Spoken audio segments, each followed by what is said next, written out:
एक बार एक लड़का था राजू नाम का, जो अपनी माँ कविता और छोटे भाई मोनू के साथ राजपुर गांव में रहता था। राजू के पिता का देहांत उसके बचपन में ही हो गया था।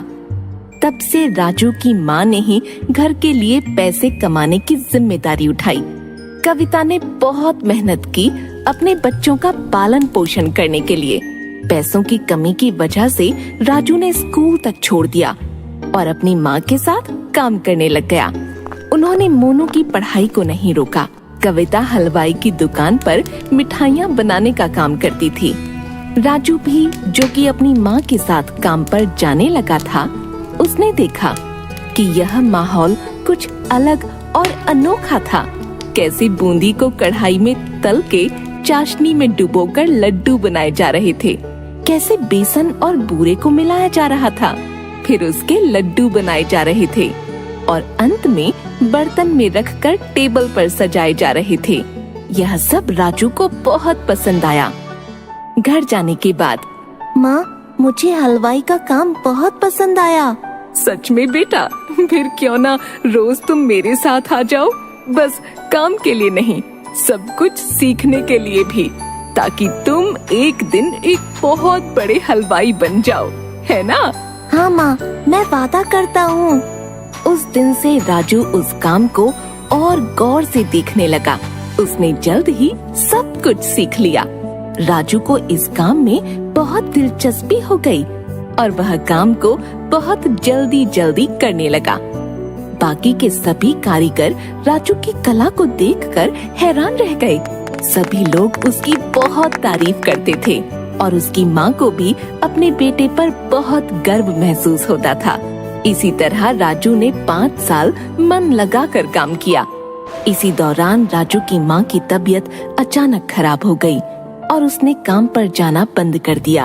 अब राजू अकेला था, जिसको अपनी बीमार माँ को संभालना था और भाई की पढ़ाई को भी। दुकान पर की गई कमाई उनके लिए काफी नहीं थी, तो राजू ने सोचा, क्यों ना मैं अपनी दुकान खोल लूं। राजू माँ से बोला, कब तक मैं हलवाई की दुकान पर काम करूँगा? हमें अपनी समस्याओं को समाप्त करना है, तो मुझे लगता है कि हमें अपने खुद की हलवाई की दुकान खोलनी पड़ेगी। बच्चे, यह तो बहुत अच्छा विचार है, पर पैसों के बिना कोई भी काम शुरू कैसे करोगे? मेरे पास एक योजना है माँ। मैं रामलाल सेठ के पास काम कर रहा था। उन्होंने मेरा काम देखकर बोला कि वह मुझे जब भी पैसों की जरूरत हो तब वो मेरी मदद कर देंगे, और उनके कुछ लड्डू अधूरे रह गए हैं, तो मैं उनसे पैसे लेकर उनका काम खत्म कर दूंगा। तुम बहुत बुद्धिमान और कलाकार हो बेटा। जाओ और रामलाल साहब से बात कर लो, देखते हैं क्या होता है।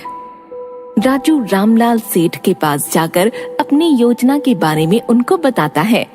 अरे बेटा, इतनी कम उम्र में तुम्हें बहुत कुछ सहना पड़ रहा है।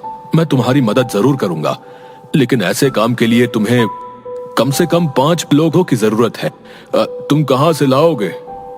सेठ जी, मैं कुछ लोगों को जानता हूँ, एकदम सही काम करते हैं और ईमानदारी से, वह भी कम पैसों में। आजकल ऐसे लोग कहाँ मिलेंगे राजू? मैं और मेरे दोस्त कई सालों से हलवाई का काम कर रहे हैं। साहब, हमें दिन भर काम करके भी यह लालची हलवाई हमें ठीक से पैसे नहीं देते। ऐसे बहुत सारे लोग ठोकर खा रहे हैं साहब जी। अगर मैं उनसे बात करूँगा तो हम सभी मिलकर काम कर सकते हैं। ये सब तो ठीक है बेटा, लेकिन कहाँ काम शुरू करेंगे? साहब जी, आपका काम भी तो कब से रुका हुआ है। मैं आपके घर से ही काम शुरू करूँगा। मैं आपके बचे हुए लड्डू देखते ही देखते खत्म कर दूंगा, देख लेना। अच्छा बेटा, आ जाओ और भगवान का नाम लेकर ये शुभ काम शुरू करो। राजू अपने दोस्तों के पास गया और उनको इस काम के बारे में बताया। सारे दोस्त इस विचार से खुश थे और तुरंत राजू ने उनको काम के लिए पैसे भी दे दिए। अगले दिन से सबको काम पर लगना था। अगले दिन राजू के दोस्त आए अपना अपना सामान लेकर। राजू ने बचे हुए पैसों के साथ बाकी का सामान लाया, जैसे कि बेसन, बूरा, घी वगैरह। उसके दोस्तों के आने से पहले ही उसने सारा सामान तैयार रखा। सब लोग इस नए काम को लेकर बहुत खुश थे, क्योंकि वह सब जवान थे। तो वह काम को जल्दी जल्दी करने लगे। राजू सभी को सही दिशा दिखा रहा था काम करने की, और देखते ही देखते 10 दिन में सारे लड्डू तैयार हो गए। रामलाल के लड्डू खा के सभी दंग रह गए। राजू के पहले हलवाई भी यह लड्डू खाकर आश्चर्यचकित रह गए कि उसने इतने स्वादिष्ट लड्डू बनाए। रामलाल के लड्डू खाकर बाकी के लोग भी अपने लड्डू बनाने के लिए राजू को बुलाने लगे। राजू बेटा, तुमने इतने कम समय में मेरे इतने स्वादिष्ट लड्डू बना दिए। वाकई में लाजवाब काम किया है तुमने। रामलाल ने फिर राजू को अपने काम के लिए अच्छा खासा पैसा दिया।